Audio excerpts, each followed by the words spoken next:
রাজনৈতিক দলগুলোর সঙ্গে জাতীয় ঐক্যমত্য কমিশনের জরুরি বৈঠকে শুক্রবার জুলাই সনদে বিএনপি সহ বেশ কয়েকটি দল সই করার সম্মতি দিলেও আরও পর্যবেক্ষণ করতে চায় এনসিপি। আর জামায়াত বলছে এখনও একদিন সময় আছে, স্বাক্ষর নিয়ে তারা অনিশ্চয়তা দেখছে না।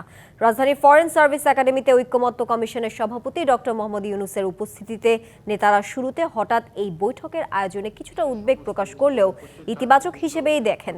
বৈঠক শেষে জুলাই সনদে সই করা নিয়ে নিজেদের অবস্থান তুলে ধরেন। বিএনপি সহ কয়েকটি দল ইতিবাচক মনোভাব ব্যক্ত করলেও জামায়াত ও এনসিপি জুলাই সনদ বাস্তবায়ন এবং গণভোট কখন হবে এবং কিসের ভিত্তিতে হবে তা নিয়ে ভিন্ন মত পোষণ করে। 5 দলের বাম গণতান্ত্রিক জোট জুলাই সনদে সই করবে না বলে জানায়। একই সাথে জুলাই সনদে নোট অফ ডিসেন্টের মতো অনেকগুলো ইস্যু রয়েছে। সেই নোট অফ ডিসেন্টগুলোকে কিভাবে সংজ্ঞায়িত করা হবে, নোট অফ ডিসেন্টের পরিণতি কি হবে, নোট অফ ডিসেন্টগুলোকে কিভাবে বাস্তবায়ন করা হবে, সে ব্যাপারটা এখনো পর্যন্ত খোলাসা করা হয় নাই। আমরা যে সমস্ত বিষয়ে আমরা এক জায়গায় আসছি এবং এনসিসি সিদ্ধান্ত দিয়ে সেই সবগুলোকে একটা প্যাকেজ করে একটা প্যাকেজের উপরে গণভোট অনুষ্ঠিত হবে। আমার বক্তব্যে বলেছি আমরা ফেব্রুয়ারির প্রথমার্ধে জাতীয় সংসদ নির্বাচন অনুষ্ঠানের লক্ষ্যেই যাবতীয় কর্মকাণ্ড পরিচালনা করছি। জুলাই জাতীয় সনদ প্রণয়ন হোক, অন্যান্য কর্মকাণ্ড হোক, সবকিছুর লক্ষ্য হবে আগামী ফেব্রুয়ারির প্রথমার্ধে জাতীয় সংসদ নির্বাচন অনুষ্ঠান করা। রাজনৈতিক দলগুলোর সাথে ঐক্যমত্য কমিশনের বৈঠকের বিষয়ে আরো খবর জানাতে ফরেন সার্ভিস একাডেমি থেকে সরাসরি যুক্ত হচ্ছেন সহকর্মী আনোয়ার হোসেন। আনোয়ার, বৈঠকের পর শেষ পর্যন্ত জুলাই সনদ সই নিয়ে কি পরিস্থিতি দাঁড়ালো, বিস্তারিত জানাবেন।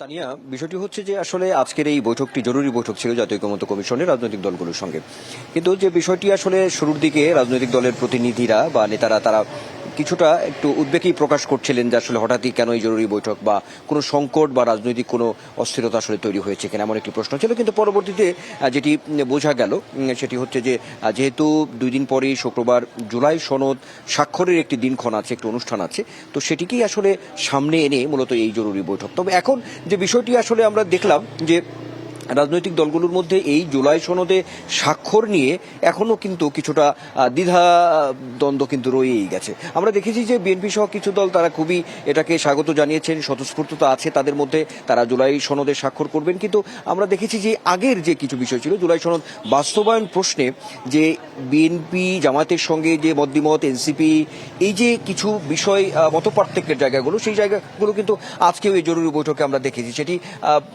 এই কমিশনের সভাপতি প্রধান উপদেষ্টা ডক্টর মোহাম্মদ ইউনূস সেখানে যে শুভেচ্ছা বক্তব্য নেতারা দিয়েছেন সেখানে ওই বিষয়গুলো এসেছে, এবং বৈঠক শেষে যখন এই নেতারা বের হয়েছেন তখন গণমাধ্যমের সামনে তারা যখন আসলে কথা বলেছেন সেখানে কিন্তু কিছুটা কিন্তু দ্বিধান্বিত কিন্তু আসলে রয়েই গেল এই রাজনৈতিক দলগুলো। আমরা দেখেছি যে যেমন জামায়াতের পক্ষ থেকে আমরা বারবার গণমাধ্যম কর্মীরা প্রশ্ন করছিলাম যে আসলে তারা শেষ পর্যন্ত জুলাই সনদে স্বাক্ষর করবেন কিনা, কিন্তু তারা আসলে একটু ডিপ্লোম্যাটিক ওয়েতে তারা আসলে প্রশ্নের উত্তর দিয়েছেন। তারা বলছেন যে একটি দিন সময় আছে এবং তারা বলছেন যে অনিশ্চয়তাও নেই। আবার জাতীয় নাগরিক পার্টি এনসিপি তারা বলছে যে এই জুলাই সনদ স্বাক্ষরে তারা এখনো বিবেচনাধীন রেখেছে। তারা কিছু শর্তের কথা বলছেন। তারা আগে যেটি বলেছেন যে এই যে একটি আদেশ, একটি সাংবিধানিক আদেশ হতে পারে, জুলাই সনদ বাস্তবায়ন আদেশের মধ্য দিয়ে গণভোটটি হতে হবে, এমন এনসিপির পক্ষ থেকে বলা হয়েছিল। তারা একটু অভিযোগের সুরেই বলছে যে এই যে জুলাই সনদ একটি চূড়ান্ত কপি যেটি অনুলিপি দেওয়া হয়েছে, কিন্তু সেখানে জুলাই সনদ বাস্তবায়ন নিয়ে আসলে কোনো সুনির্দিষ্ট দিক নির্দেশনা সেখানে নেই, অস্পষ্টতা রয়েছে। তারা বলার চেষ্টা করছে যে এটি জনগণের মধ্যে একটি ধোঁয়াশা রয়েছে, তারা আসলে এটি বিষয়টা স্পষ্ট না, এই বিষয়গুলো আসলে সামনে আনতে হবে, আনার পরে তারা আসলে একটা বিবেচনা করবেন, স্বাক্ষর করবেন কিনা। সময় মাত্র একদিন, তা এই প্রশ্নের উত্তরে তারা বলছেন যে আমরা এখনো বিবেচনাধীন আছি। আর জামায়াতে ইসলামীও আসলে একই সুরে অনেকটা কথা বলেছেন। তারা এই যে জুলাই সনদ বাস্তবায়নের জন্য যে গণভোটের যে প্রশ্নটি, তারা নভেম্বরের মধ্যে এই গণভোটটি চায়, এমন কিন্তু আজকেও তারা দাবিটি তুলেছেন। এখন তারা শেষ পর্যন্ত স্বাক্ষর করবেন কিনা এটাও অনেকটা অনিশ্চিত। তারা দুরকম একটু উভয় সংকটের মতো করেই আসলে উত্তরটি তারা দিয়েছেন। এখন দেখার বিষয়, যেহেতু একদিন আছে, নিশ্চয়ই আমরা এই বিষয়গুলো আরো পরিষ্কার হবে। আপনাকে ধন্যবাদ আনোয়ার আমাদের সাথে যুক্ত থাকার জন্য।